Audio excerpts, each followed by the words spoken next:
Director of the film program and Professor of Film Studies at the University of Pennsylvania. And needless to say, he has published some key works on theoretical questions that are at the core of this conference, starting with the question of authorship. That Cinema Without Walls is another book that all of us necessarily need to read if we are getting involved with film studies.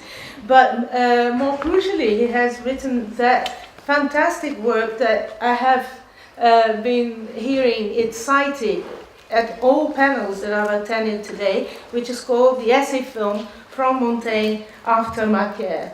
And so nobody better than Timothy Corrigan to give the keynote address today to us. Welcome, Timothy.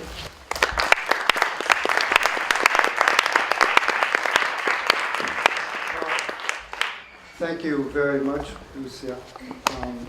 Very generous words. And thank you and Igor for organizing this fantastic conference. It's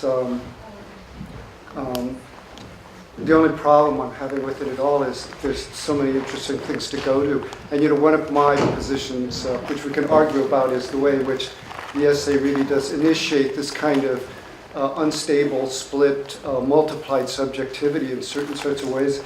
And I really wish I could do that here. So I could jump around, see more of these really interesting panels. When I started thinking about this way back before some of you guys were born, in the 1990s, it was a kind of arcane term, this notion of the essay film. I mean, it didn't spring from nowhere, but it was still, I would usually get raised eyebrows when I mentioned I was going to start working on this. And to see a conference like this, and in fact other kinds of conferences, not to mention the many kinds of filmmaking that are associated with this practice in such a short time, is fascinating to me. I mean, I got interested in it originally because, and I still do think it's, if not the most important, one of the most important practices within contemporary film and media culture.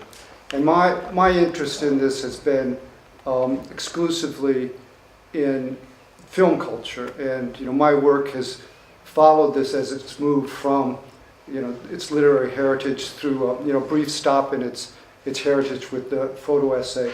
But mainly I've been interested in film, in where it picked up the baton and what it's done with it since. I think if I wasn't such a Luddite, I would press ahead and see where this is going in terms of things like the internet and other kinds of new media, but I'll leave that to you. It's one of the problems, I think, as this term has evolved, that is the essay film, or one of the challenges, I think, is that it sometimes comes to mean, I think, in a kind of awkward way, almost anything. That you find people and filmmakers saying, well, I do essay films, or that's an essay film. And one of my projects in writing about this was to try and differentiate and give it in some ways stricter or more restrictive borders. Now, I'm not going to stand by those forever because I think, I'm nothing if not a polemicist. And I think, what I wanted to do is in some ways work against the grain where to talk about this within the history of documentaries and what really makes it different, if it is different today, or since it's in some ways emerged.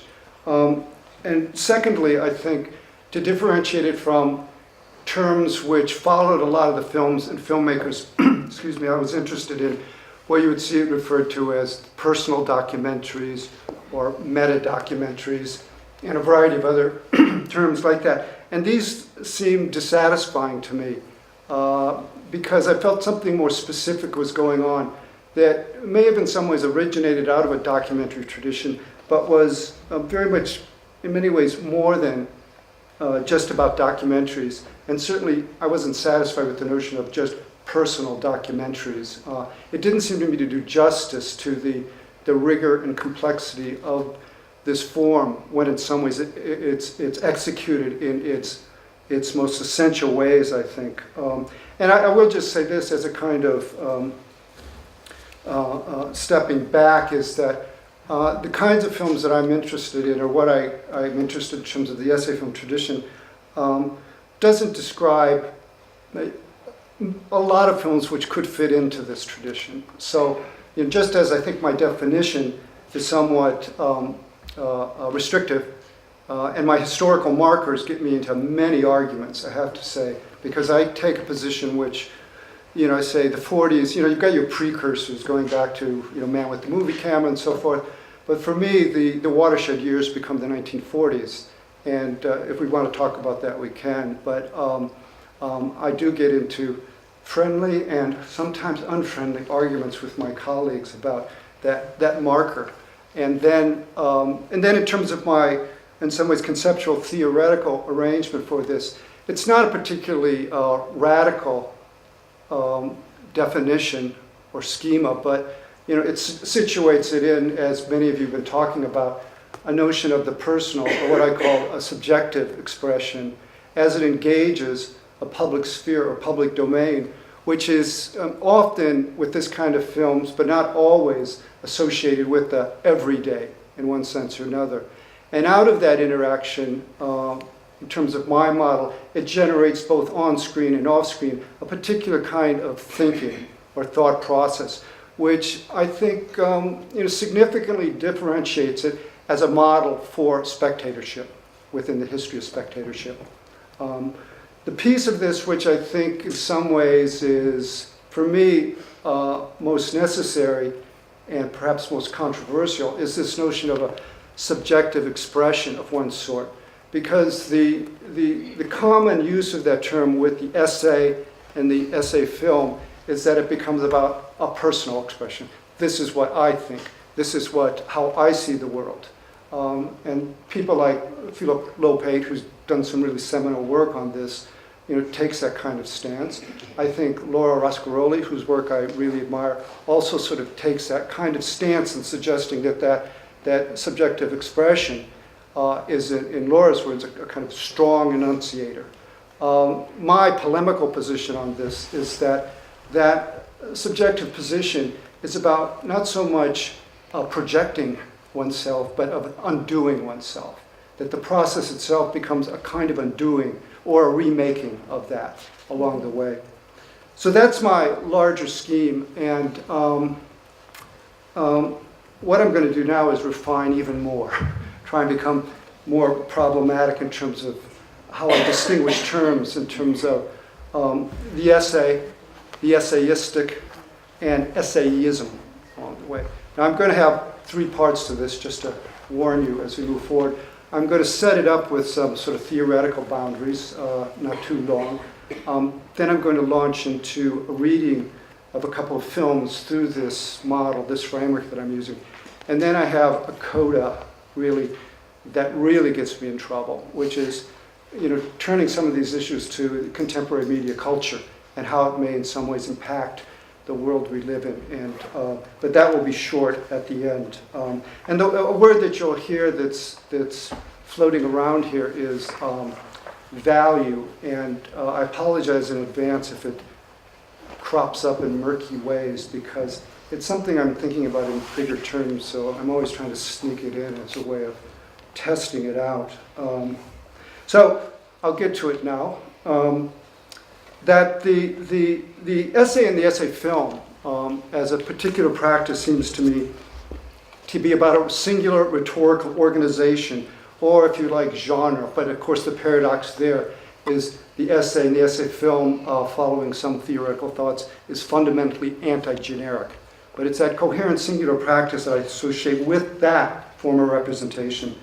The essayistic, for me, is an inflection or tactic within another primary practice. So you might talk about an essayistic poem, for instance, an essayistic installation, or with the wonderful film I just saw, you might talk about essayistic theater along the way too, as a kind of inflection within that practice. And finally, essayism, which is, for me, a dissipation or intellectual pause of that primary practice. So it in some ways invades a primary practice such as the lyric or theater or any other sort of traditional practice. In their relationship to these other practices, these primary practices, or for my purpose specifically to narrative, each of the three represents a different representational ratio as assimilative, which is the essay film, whereby the structure and perspective of the essay supersedes and assimilates other representational organizations, as inflective, whereby the essayistic defines and distinguishes as it defers to another practice, or as a dissipation or digression, whereby essayism intervenes within and disrupts those traditional practices and their positionings.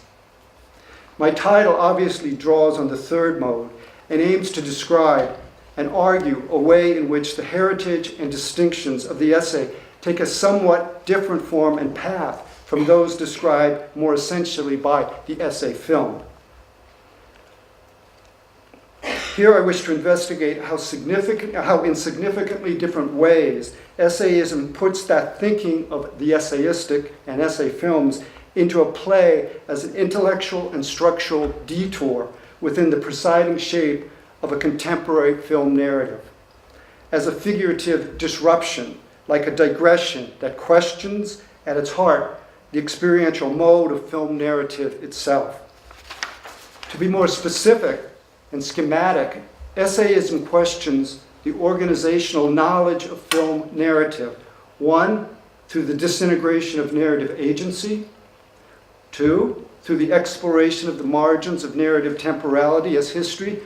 And three, through the questioning of the teleological knowledges that have conventionally sustained and shaped narrative. Another warning here, when I was rereading this, I realized I've got all these 1, 2, 3s here and stuff. I think this is left over from when I was a math major. I don't know. This framework and focus emerged from my work with the essay film proper, where I examined a specific kind of essay film that interrogates and pursues questions of cinematic value. Adapting Bazan's term, I have described this particular brand of essay films, which include Kiarostami's Close-Up and von Trier's Five Obstructions, as reflective essays that reflexively examine the changing values of modern cinematic images.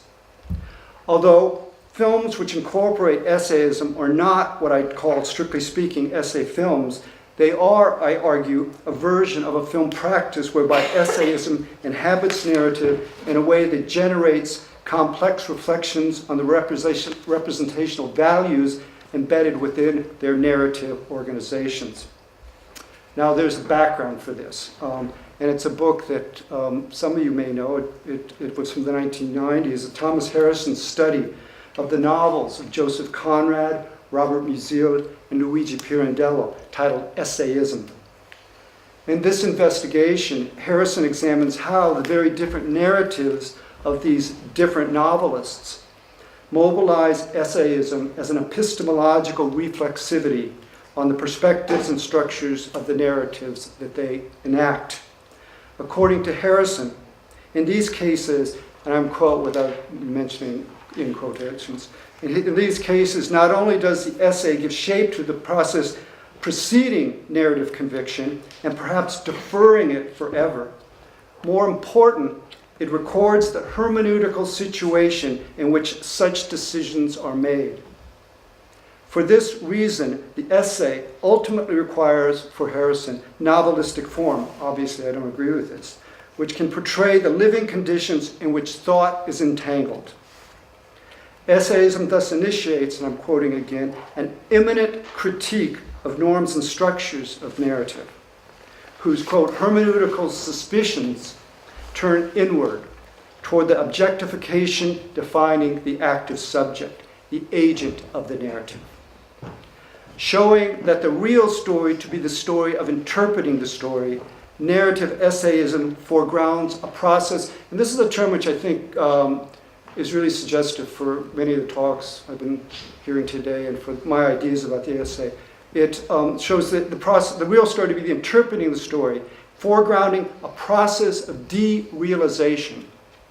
And you can hear in that term, particularly in its relationship to a documentary tradition, wait a minute, documentary is about realization, but I think this is a key term. Caused not by a characterological flaw in a protagonist, but rather by the disturbance and implosion of those structures, ideas, values, facts, judgments, and laws that define the truth of the everyday. Now there's another background for this too, less academic perhaps, which is Herman Brosch's term, the gnosiological novel. That's a term you can use at cocktail parties anywhere, the gnosiological novel. A narrative structure, perspective, and strategies that focuses its investigations on the very possibilities of knowledge and its worth within narrative. Later, Milan Kundera takes up this notion, Brosch, in a way that describes essayism for Kundera in terms of, and this is another key term for me, the unachieved. The unachieved. And he writes, all great works contain something unachieved. And this unachieved can show us the need for, and these are his numbers, not mine, one, a new art of radical divestment, which can encompass the complexity of existence in the modern world without losing architectonic clarity. Secondly, a new art of novelistic counterpoint, which can blend philosophy, narrative, and dream into one music. And three, a new art of the specifically novelistic essay, which does not claim to bear an apodictic message, but remains hypothetical, playful, or ironic. Moving this model of essayism to the cinematic encompasses numerous films, which with little else in common than this divergent incorporation of an essayism that acts as a digressive critique embedded within the struggle to narrate. As with other prominent tendencies in the essay for me, the post-war history of the French New Wave becomes a real touchstone here. And films particularly such as the ones we all know well, René Duras, Hiroshima Mon Amour, and I'm picking at random, you can have many others in your head, Godard's Contempt, which have in turn inspired a variety of international films that continue the exploration and interrogation of film narrative within the pull of narrative, including Globo Rochas, Antonio das Mortes, Helgi Sanders' Redupers, the all-round reduced personality, and I think virtually all of Peter Greenaway's work. These and more recent films mobilize essayism to question, most broadly, what counts in contemporary film and media culture, as they investigate how contemporary films engage, implicitly or often explicitly, problems of imagistic and narrative value in culture. There's that word. How movies can and do question our ways of seeing through the movies, and how the dynamics of cinematic looking can become a measure of value. To paraphrase Wallace Stevens, these films fracture and intensify narrative images in order to make the visible within the story a little hard to see. That is, to see beyond the teleologies and agencies of narrative, to move intelligence beyond the frames of vision, and to question the use value that increasingly defines the imagistic logic of new and old media today. Now, my two examples, if you read the abstract, are Terrence Malick's Tree of Life and Lech Majewski's The Mill and the Cross, both released only coincidentally, I think, in 2011. Both engaged with and questioning, not coincidentally, I think, a dominant Judeo-Christian narrative as the foundation of knowledge, and both opening on the edges of conventional narrative form.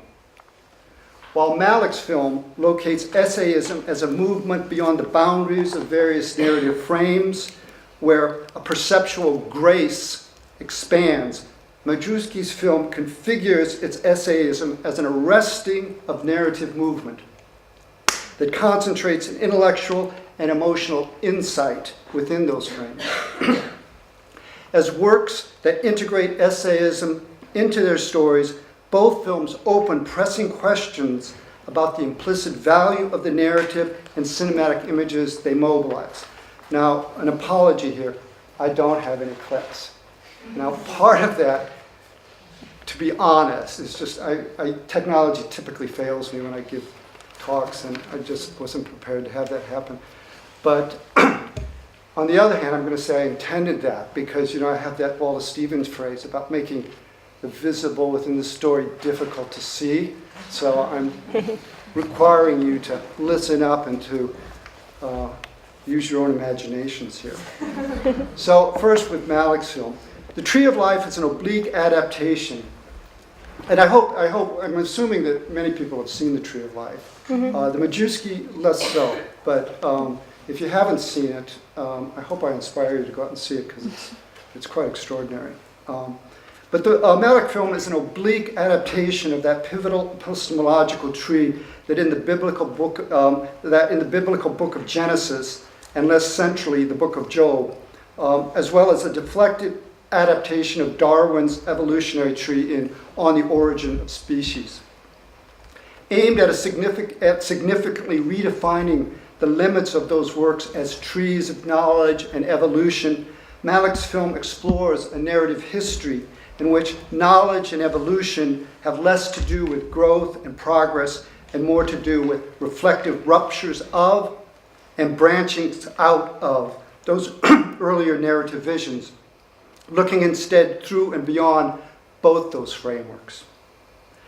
Two patterns inform and contend in this tale of a post-World War II family tree. On the one hand, experience appears through the perspectives based in appropriation, individuation, and circulation. And on the other, experience provides perspectives based in adaptation, de-individuation, and valuation.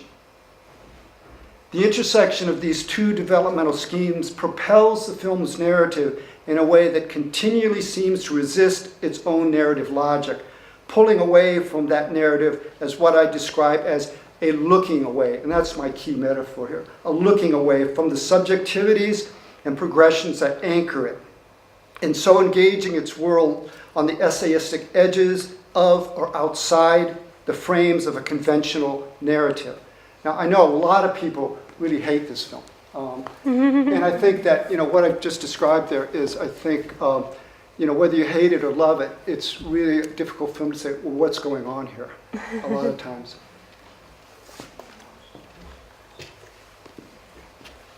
For good reason, I think. My reading is fascinated by, if you know the film, this animated evolutionary raptor who during that astonishing sequence moves ominously towards and then away from its potential prey, signaling, then swerving away from a Darwinian logic of appropriative conquest and from the spiritual beginning aligned with the Old Testament Genesis. Tree of Life is a paratactic narrative of fragments whose primary vehicle and drifting agent is the son, Jack O'Brien, and his perhaps coming of age between nature and grace, between the heritage of his father and that of his mother. For the father, life is about boundaries, control, and the ownership of ideas. He is appropriately an inventor, obsessed with use value rather than a creator of useless value, who struggles for survival while haunted by his lost potential and path as a pianist. Shaped by a vision of a linear plot and a horizontal perspective, his will to control and propertize human relations often desperately drives those familial relations forward. Unsettling this vision from the outset, however, the very beginning of the film flashes the narrative forward to the traumatic death of one son, a trauma that irrevocably troubles the father's agency and the genesis of the narrative that precedes and follows it. Conversely, Mrs. O'Brien shows Jack the way of grace, a way that opens emotionally onto a world in which she longs to surrender agency, the agency of personal control and direction.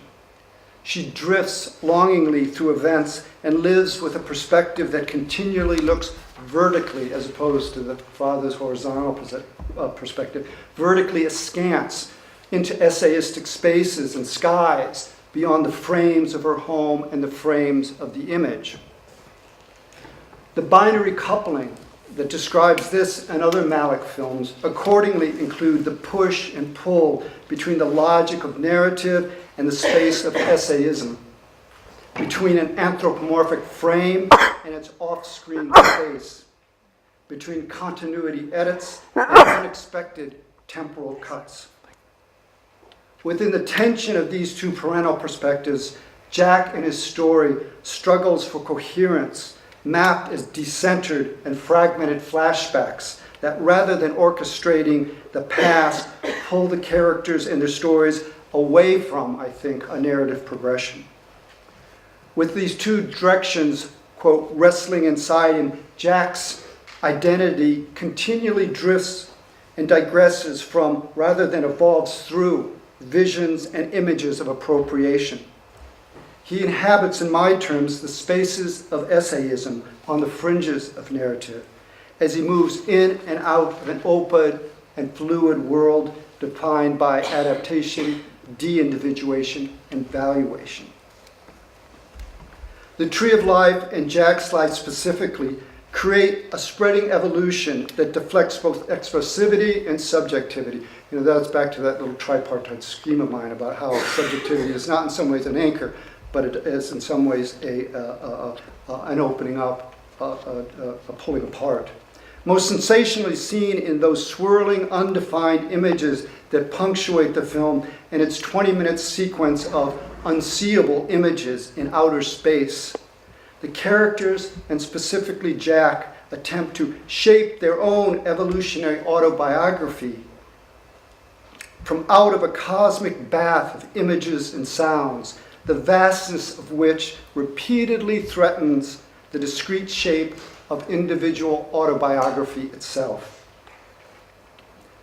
Rather than locate a linear connection between past, present, and future, the narrative flashbacks in the Tree of Life become a search for a genesis, or more accurately, many geneses, which might be better described as disruptive recollections that never adequately collect and circulate, as fractured and drifting images and moments producing not evolutionary lines, but the spreading reflective branches of essayism. Pulling away from the narrative becomes, at its most extreme moments, a de-evolution without direction, an essayistic deviation that describes graphically a looking away across frames and boundaries as a radically distinct mode of knowledge. Within the frames of the home, Jack's desires and looks continually wander past the edges of his social epistemological borders.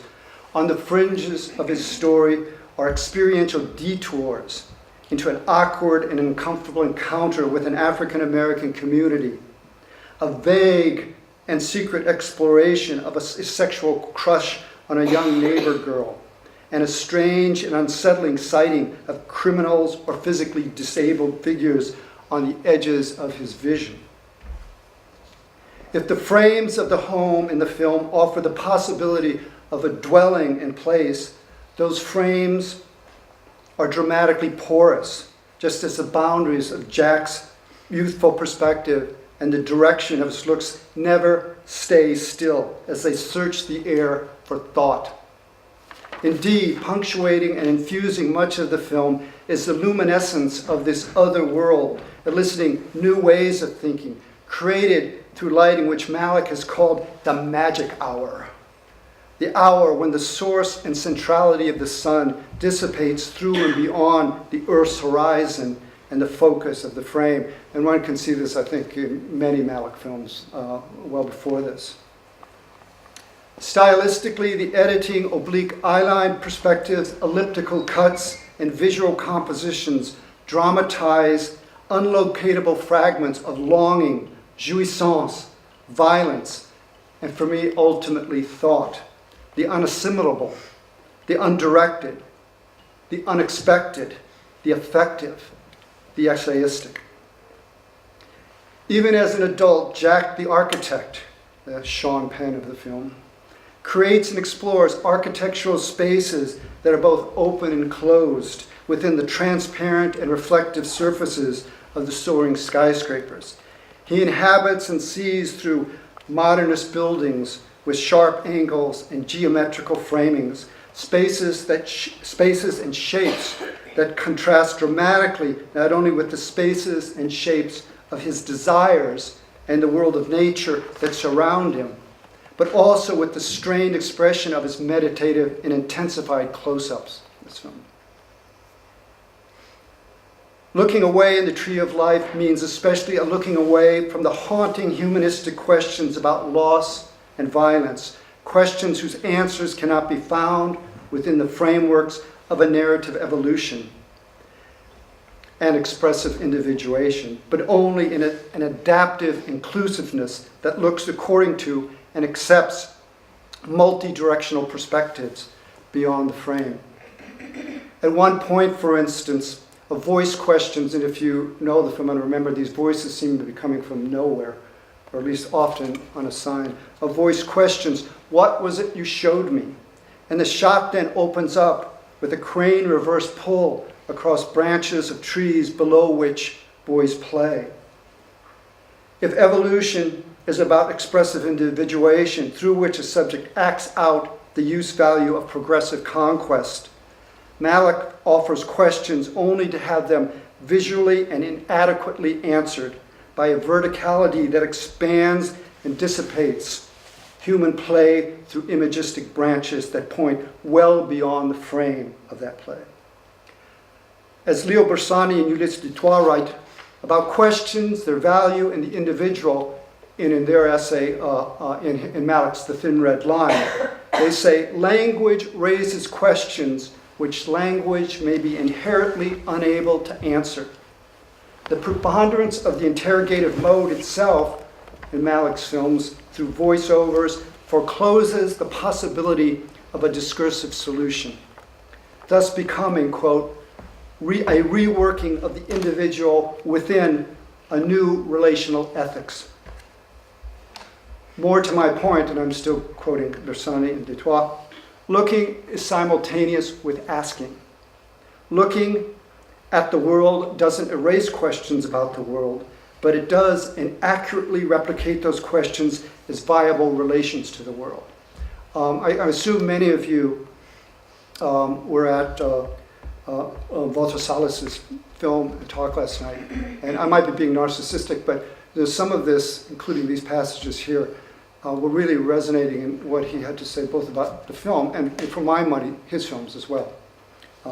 In my revision of this point for The Tree of Life, Looking Away dramatizes an essayistic dissipation into Kundera's notion of the unachieved, a digressive dissipation that discovers the value in images that open beyond themselves and beyond an appropriative circulating value. In a film where windows, doors, and portals regularly map and insistently demarcate the control of spaces and the limits of perspectives, such as Jack's odd punishment of having to repeatedly close a screen door in one peculiar scene, the perplexing final sequence of The Tree of Life, and I hope everyone was initially as perplexed as I was by this sequence, may describe the utopian fantasy of looking away from and through the gateways of family evolution that have haunted Jack. A fantasy of pure essayism beyond the borders of any narrative frame.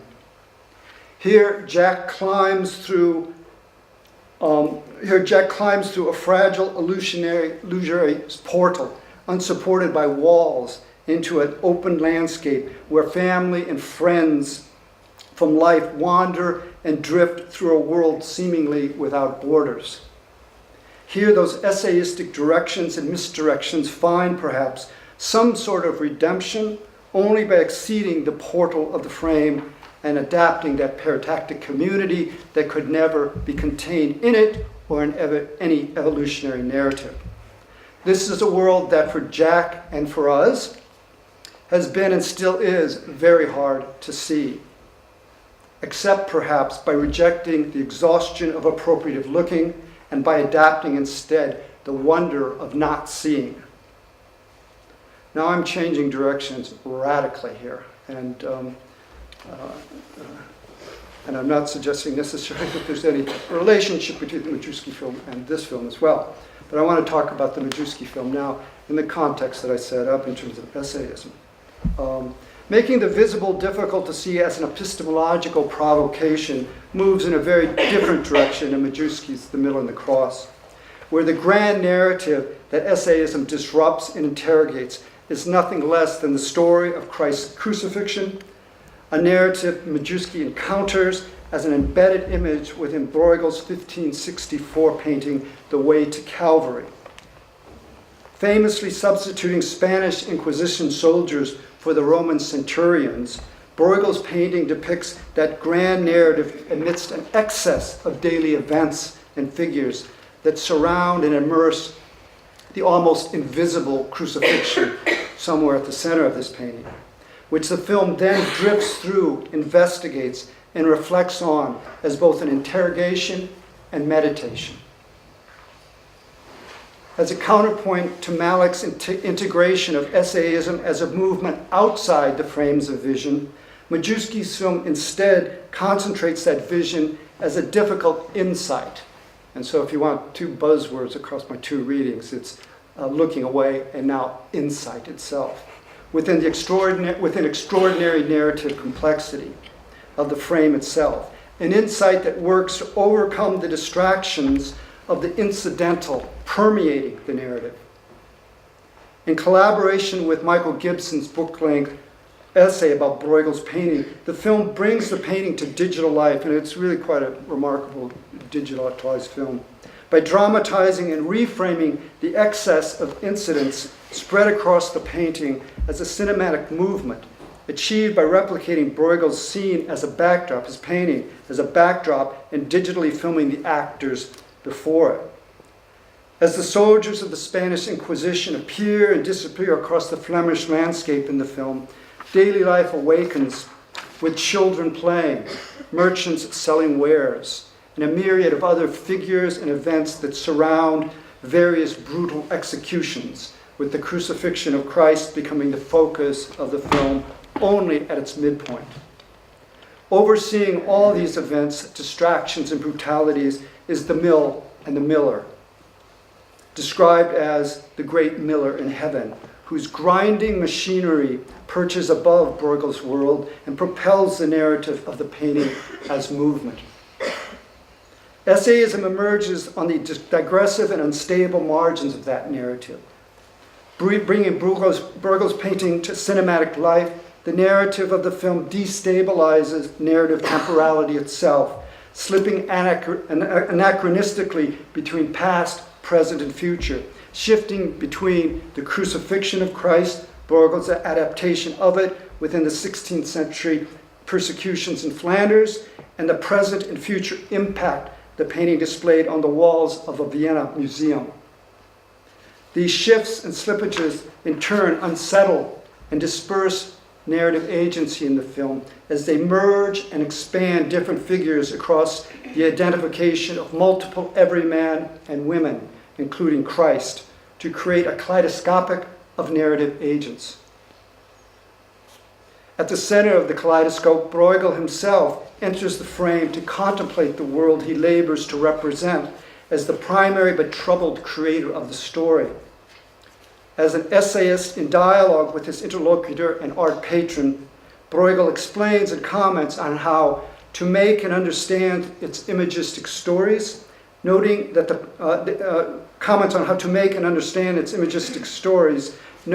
painting and the film is now part of, will tell, and this is the quote from the film, will tell many stories, and it should be large enough to hold everything.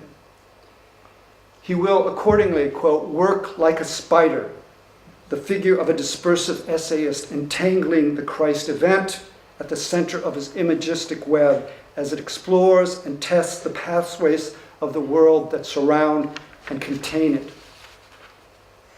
In both Bruegel's painting and Majewski's film, narrative and the knowledge it may traditionally have offered becomes scattered and potentially lost in a space of distraction in which numerous perspectives and framings mirror the narrative misdirections and interruptions that destabilize its story.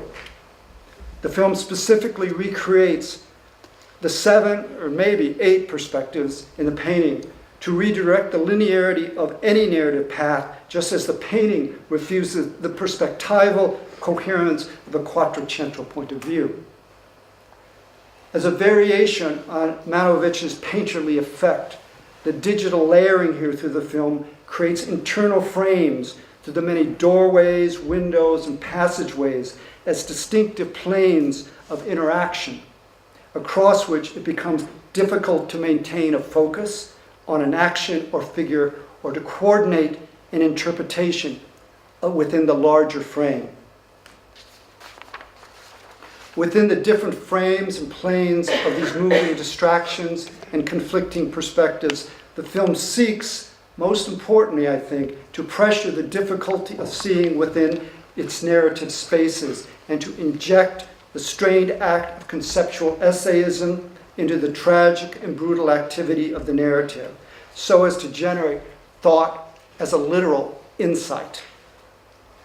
Indeed, the key moment in the film occurs when Bruegel tells his patron, "If only time could be stayed and we could wrestle the movement to the ground," wrestle the moment to the ground.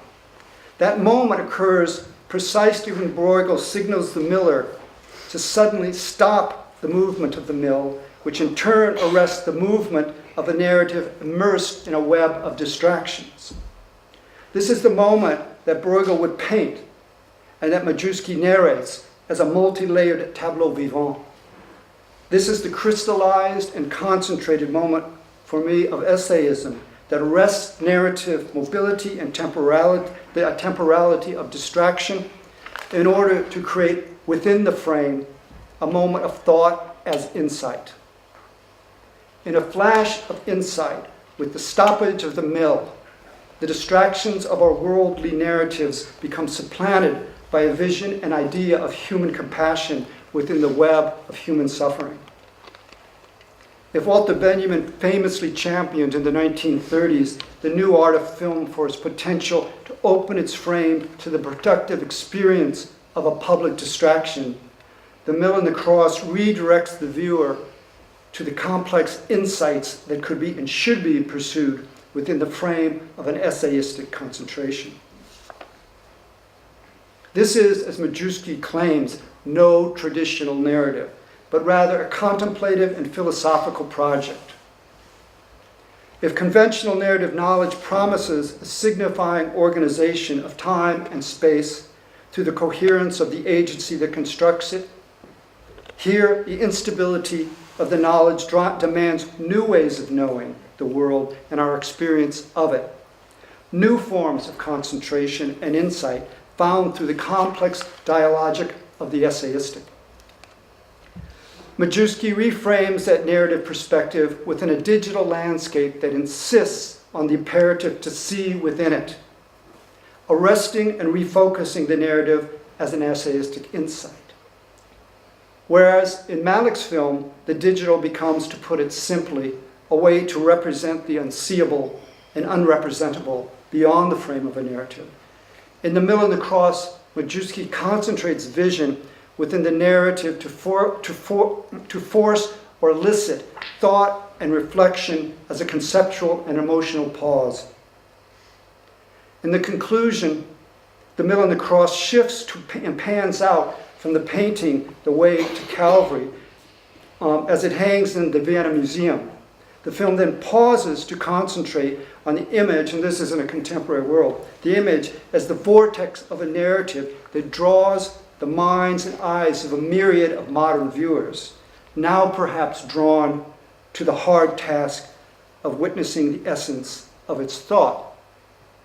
Now this is my final section here, which is I expand some of these ideas into dangerous contemporary climates. So get ready to be possibly offended. Cinematic value has, of course, never been simply a textual issue, and has always been subject to multiple social, historical, and industrial issues. More visibly than most practices, perhaps, films have always relied upon categories and classifications, because to value a film means to rank or rate it in an actual or imagined pecking order. This is the case where the value constitutes cost, tone, quality, morality, pleasure or passion, or many of the other measuring sticks we use for cinematic value. The contemporary media context for the Tree of Life and The Mill and the Cross and other films today is, however, a culture in which making sense of cinematic images has dramatically shifted away from the conventional markers of filmic value. Today, imagistic value has been increasingly perceived in terms of an advancing and converging circulation in which, through the appropriative power of spectatorial screens and frames, all those things we have in our pocket and elsewhere, narrative use value seems to trumpet all other questions of value, whereby the rapid and defining growth of different venues within those so-called circulations of convergence cultures celebrate among more specific actions evolutionary appropriation and expressive individuation. By this I mean, in a reductive way, I completely realize, that imagistic value today now frequently seems centered on the use values defined by fan culture, social networks, and other new media or contemporary activities that appropriate images as part of a continually evolving circulation of those images within the individualized, if not narcissistic, frames of value. While this context for contemporary film and media culture might seem distant from essayistic cinema and essayism specifically, I see it as a dominant cultural movement and frame against which cinematic essayism now looks and moves dramatically away from its insistence on the difficult search for thought, value, and insight. Within the contemporary cultural context of individuated world buildings, evolutionary conquests, and narrative distractions, The Tree of Life, The Mill and the Cross, and other films today detour into an essayism that builds worlds that exist elsewhere, beyond narrative frames and within narrative frames, into which the subject and viewer adapt by embracing the difficulty of seeing as knowing. In the context of their argument about Malick's films, Bersani and Dutoit describe this as the creation of an anarchic receptivity, of images in which the precondition of this wholly receptive gaze, quote, is a subject divested of subjectivity, and so becomes a subject without claims on the world. So unlike the terms of narrative circulation and appropriation in today's convergence cultures, this alternative way of seeing demands an active passivity, that's their phrase, an active passivity, in a community grounded in anonymity and held together by an absence of both individuality and leadership, and where to recognize that the most powerfully individuated perspective on the world is also the erasure of perspective itself. These movements of essayism outside the frames of perspective or concentrated within them become indeed a difficult way to see. And therein, I think, therein lies, I think, the crucial value of the essay, the essayistic, and essayism today. Thanks.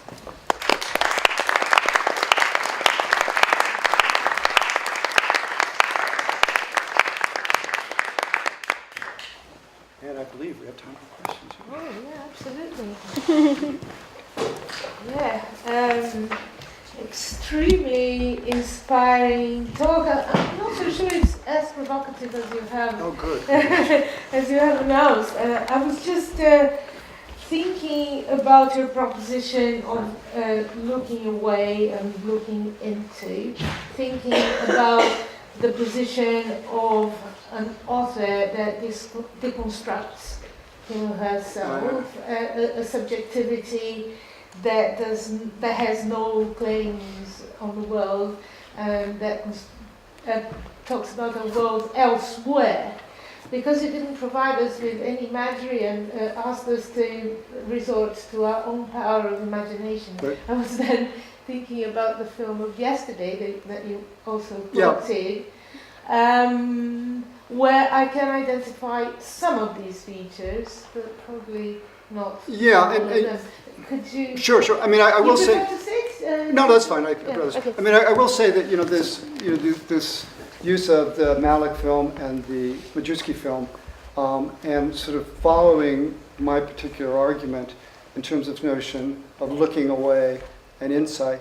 I don't know to what extent I would expand those as being sort of universally useful ways of talking about essayism. They seem to me to be specific strategies in these films for me through which that what I'm calling the pull or the appropriative power of narrative works in terms of their particular work. Lucia here, mentioning the film that Walter Salas's film was. I mean, I did think about that. I think one would need completely different terms, but what struck me about his portrait, Joe, was that he did describe him, and this is a term that's come up regularly in this conference in terms of the auteuristic and auteurs and so forth, as a figure, as a filmmaker who is constantly redefining himself and constantly sort of opening himself to the world in different ways, so that he never becomes fully locked within that traditional auteurist perspective away. I think that if you look, one would have to sort of look at these films. I think one could find that kind of movement, and use terminology that would be quite different, but one in which it does in some ways doesn't prioritize the narrative, but the ways in which figures wander outside it.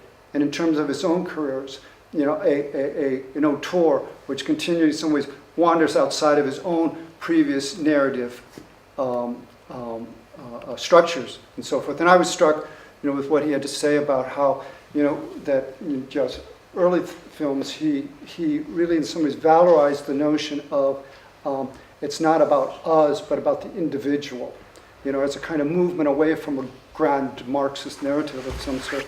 But later in his career, he sort of turns on that itself and talks about the way in which, that sort of championing of the I has within contemporary culture threatened to some ways become, something that is, fully narcissistic in the way that I'm talking about some models of new media culture. Fabulous. We are now open to the floor, so if you have any questions, please raise your hand. Yes, please. Thanks for the wonderful talk. I feel like I have 2 questions. So first of all, in your talk, you draw a dichotomy between narrative and essayism. I was wondering if you have any thoughts on how essayism would relate to spectacle. And then, should I have another question? Yeah, that's the other one, because that might be easier. So the second question is, in your book, you seem that you have an inclusive definition of essay film. Yep. And so I was wondering if you had examples of films, or if you could describe a film that tends towards essayism, but then doesn't really meet the criteria for essayism.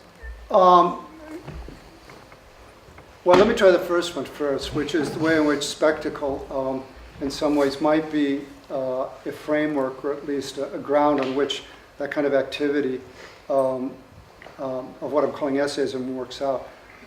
Yeah, I think it can. I mean, I think, there is, again, I would sort of rethink this in terms of, specific films and filmmakers in a way.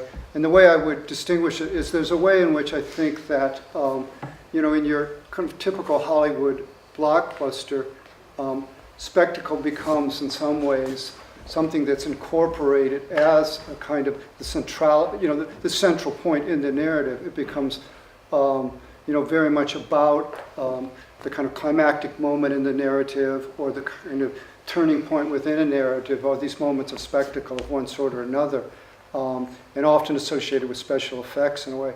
and the way in which I see spectacle working in films which are more interested in, for me, this detour provided by essayism would be a way of which in some ways rupturing that narrative logic itself.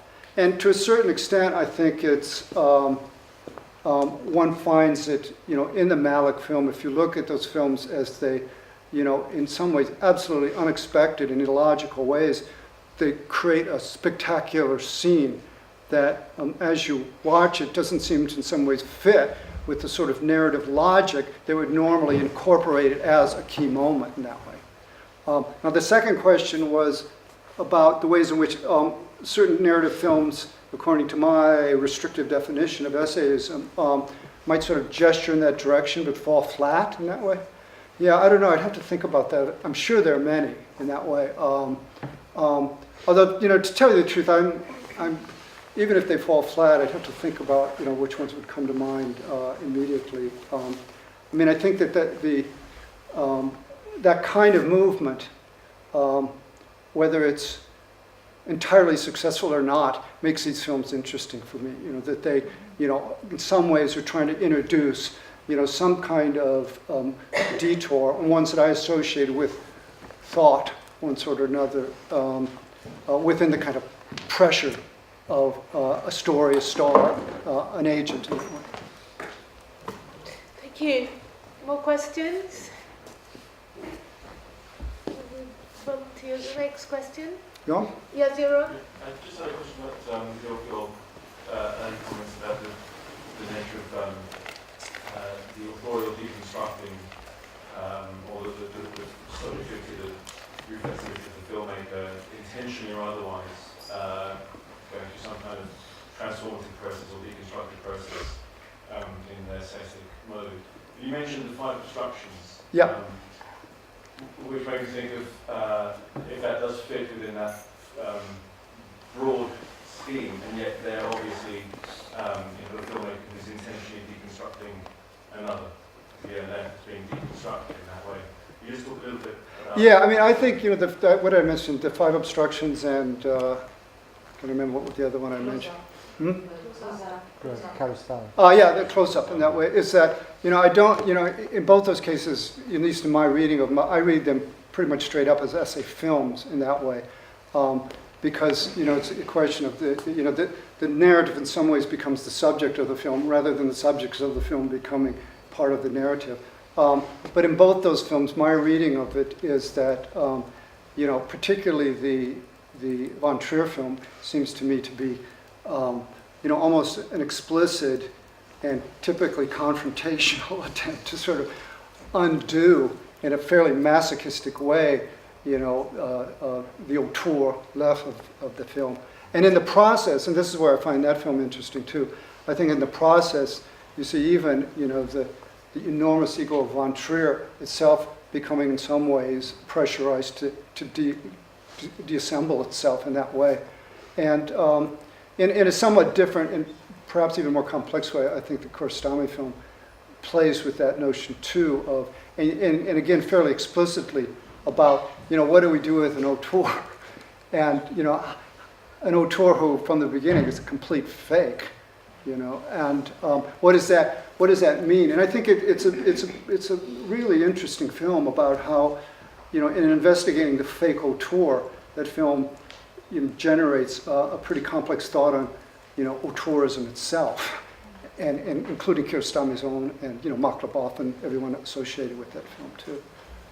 Now, with these films, with the narrative films, I think this question of the auteur is frequently less explicit. Malick is sort of a somewhat notoriously invisible auteur, and I don't know if I would be willing to sort of say that these films are about auteurism.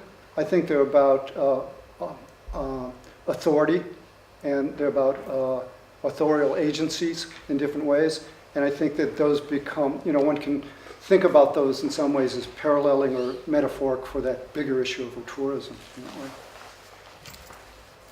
Yes, Jonathan. Yeah, thank you. That was really interesting stuff. And I noted that at a few points you used the word adaptation, Yeah. which I know is one of your things. Yeah. And, You caught me. and so I'm trying to reconstruct, perhaps what might be at stake there. And so I'm thinking, well, is it that every adaptation is, in a sense, someone's essay about a source that they make an adaptation of, and that might in some ways be evident in a finished product. Often it won't be, perhaps. So but that's just my guess of what may be in your head there. So I wonder if you can give us, what's. Yeah. I mean, I sort of secretly slipped that in because the other thing that, besides value that I've been interested in is the way in which adaptation studies these days, have exploded in really interesting directions, and how, what some of the really interesting ways that relates to what I was talking about here is that. I think really interesting adaptations, have contemporary ones, and this might sound like, an obvious truism, have moved radically away from notions of fidelity and authority in a way, either implicitly or explicitly in that way. And so, I like that metaphor of adaptation as another way of opening up or engaging the problem of authority and agency and fidelity to, in many ways, disperse it. And I think there are plenty of interesting, literal adaptations out there.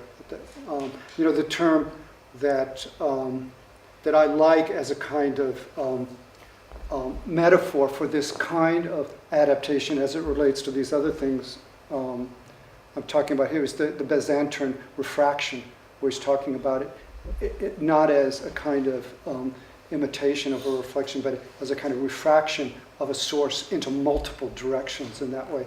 And I think that's a really useful way to talk about a lot of interesting adaptations these days. If I could pick up on Jonathan's question here, and thinking about the essay film as a form which is in between. It's film but trying to be something else. And when you talk about essayism as an aspiration to a world elsewhere, I was just thinking about The Mill and the Cross as a film with that ardent aspiration of becoming another medium, which is painting. Yeah. So I was thinking about intermediality, and the film as a prison that doesn't allow this realization of becoming something else. I was wondering how closely related both adaptation and intermediality as concepts are to the essay. Yeah, I mean, I think, I think that, in terms of contemporary culture and contemporary adaptation studies, this notion of intermediality, very much and concretely acts out, a version of refraction in terms of the kind of multiple frameworks and multiple platforms that it potentially makes open in terms of our relationship to a source text or something, as it spreads it in that way. My one reservation about intermediality is in my really sort of grumpy talk about some of the new media stuff, is it's, the danger is, I think, is the way in which it becomes simply a reperformative point, where what's being in some ways, what's being created in an intermediate moment is simply a reperformance of that that new auteur, that new position in some ways, rather than using it as a way to fracture open a particular text. So it's, and performance has come up today quite a bit, Cecilia and other people have talked about it, but it's a way of talking about performance, at least as it relates to things like intermediality. It's not as a kind of simply a reappropriation, but a way of, in some ways, using performance itself to bring into questions the authority of the performance itself, again and again. And I think intermediality has that capabilities.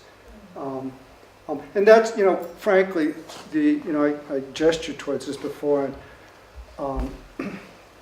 I do think that in terms of the essayism,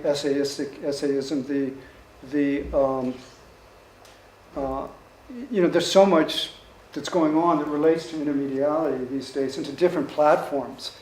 And, I do think that in one sense, at least in terms of my definition, as it talks about the kind of dialogic, the performative, the dispersal of agency, that the media that's made for it is the internet. I think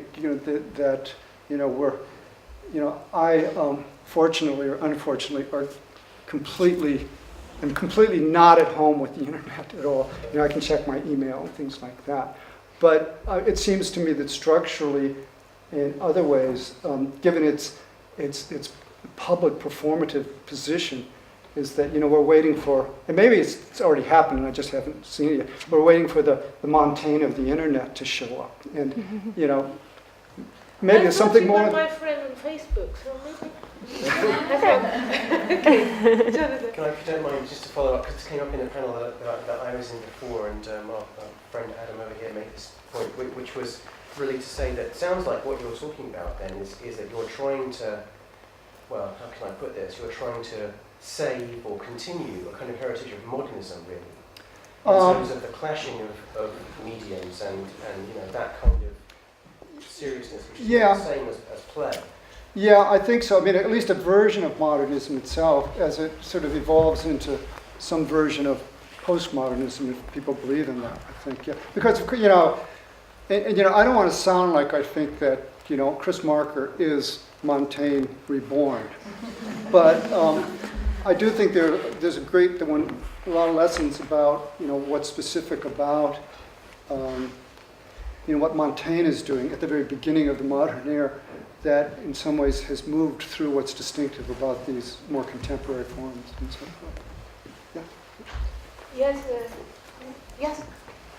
Well, thank you for such a rich paper. So there's so much to think about. And it's really difficult because there's so many aspects of it. But the two thoughts. One is it's clearly a huge difference, despite the fact that we keep always saying at these various conferences that documentary is fiction really, and fiction is documentary, sort of citing Razier in some way. But obviously there is a big difference between a film like Malick's film that you were talking about and some forms of documentary with a moment of reflection and disruption. Right. So maybe you could talk about that. And secondly, the criteria that you gave for essayistic mode of expression, could take us somewhere interesting and slightly unexpected. So I've been thinking, as you were talking, what other film could I think of that would fall into that group and yet possibly be problematic as an essayistic or essay film? And of course, the Infomaniac. Yeah. It's quite a good example. Yeah. You have a disruption, you have a reflection, you have all kinds of other things going on there. But then one wonders, would you still put it into that category? I mean, this category of a narrative that in some ways incorporates a kind of essayism within it. So 2 questions. Yeah, okay. What was the first one again? The kind of relationship between a documentary essay and I mean, first of all, when I'm talking about narrative, for me it works like this, that when I'm talking about essayism, it seems to me that it is a kind of, whatever we want to call it, it's something that in many ways intervenes within usually a kind of fictive form, if we consider narrative as fundamentally a fictive construct in that way. So that in some ways the predominant representation of practice there always, usually, sometimes is a kind of fictive construction which it tries to in some ways intervene within. What I think happens with, strictly speaking, essays or essay films is that one finds that the predominant form is this structure of the essay. And that too then can incorporate, within it, fictive forms. It can incorporate any different kinds of forms as well. But they're in some ways, as opposed to these examples of essayism, It's the essayistic, which is controlling the perspective. It can assimilate, reenactments, any kind of form along the way. But with these other forms, I'm thinking of, that there's a way in which essayism itself, in some ways, defers to the already either fictive or constructed practice and tries to, in many ways, subvert it or to disrupt it in a way. And I talk about narrative here, but I think potentially, one could talk about any kind of practice itself, fictive or not, in which, and my good friend Notre has done work on sort of installations, museum installations, in the way in which one can find, I don't know if she'd follow my argument here, a kind of interruption or a kind of digression within the space of a museum, not necessarily as a fictive form itself, but as a kind of traditional dominant form in that way. So, nymphomaniac is in fact... No, I don't know how to answer that. If I have to answer without being sure, I'd say yes. But, I think that, I like the Nymphomaniac films, and I like, many of his recent films too. Because, and I need to really look carefully at these examples to be sure of myself in that way. But, I think if we know those films, even our first glance at them, they really, to use my little buzz metaphor here, they really do sort of work to make the visible difficult to see in terms of that, which is something. Yes, please. My question's about what you're saying about the visual and whether one has to completely distrust the visual because it's apparent proliferation, apparent saturation. I can relate this to an event at the Cambridge International Festival of the Art of Cinematography when, about 5 years ago, David Lynch addressed an audience of about 600 cinematographers and cinematography students from all across Europe. And the first thing he said was, filming about what you don't see, at which there was a tremendous cheer from the audience. Because people who really concentrate on making an image know that it isn't just about seeing. Right. Yeah. And I just find it very curious that so much of contemporary film theory has this distrust because of the saturation. This distrust of the visual. So. Yeah, or a simplistic reading of what a visual actually Yeah. Why film theory itself has a distrust of it, typically? Well, could you say a little bit more about what you mean by... Yeah, what I mean, I think that there's, big arguments about, why I think in Western culture there's been a distrust of the visual, but I won't go there. But I do think, in terms of what I mean, it's not the visual in itself that I think is the problem. I think, to use some of the terms I've used here, is the kind of the appropriation of the visible within different reductive interpretive structures in a way that, at least in terms of the kind of filmmakers, that there's a way in which, this point of view would be that, narrative potentially, in the way that it reclaims images themselves, tends to in some ways reduce, for many filmmakers, the richness and the complexity of their values in that way. And it's that kind of appropriation of images within other frameworks itself, to go back to what I just said about narrative, of claiming the visual as in some ways defined by a framework of one sort or another. And I think there's an effort to say, the visual is fantastic, but it's so bigger and more complex than is often traditionally allowed it in that way. Right. Any more questions? Okay, so